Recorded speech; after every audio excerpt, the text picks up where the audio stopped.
And just some things that I find super interesting. I find like, of course, I love seeing Canadians be patriotic, but I don't love that it's being patriotic into the hate of Americans when it's really like it's above that, like it's not about Canadians hating Americans. It's, maybe being disagreement, but we don't have to hate each other. Like, can we come to the table and talk about stuff? So I personally obviously do not love tariffs, but it's making people move.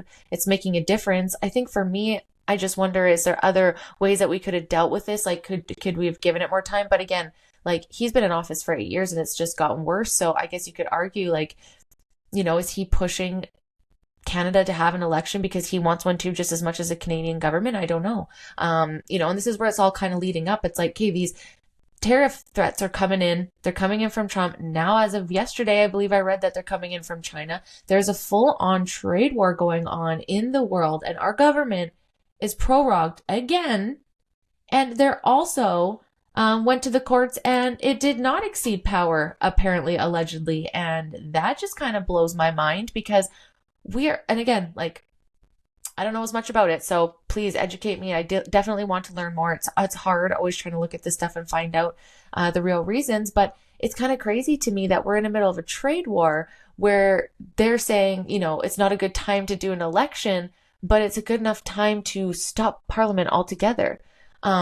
These individuals haven't been working for months, predating 2025 here. What is going on? I feel like at this time, there's things happening. But things that need to happen are happening outside of the parliament without them sitting down and talking, specifically what we're going to talk about a little bit today, but not too much because this literally happened today. And I actually had an article about this, and I've just been so stressed about putting this new show out. And I was like, just fucking put it out. Don't delay it. Just record it and post it tomorrow. It is what it is. It'll grow. Don't stress. But obviously talking about the Liberals and Carney, actually had a article about that I want to read you guys and jump into that deeper in the next following series of this segment. But to me, it's like, okay, so you're telling me that the Liberal Party's in so much chaos that we need to stop government while we're in the middle of a trade war, which you've known since, again, 2024.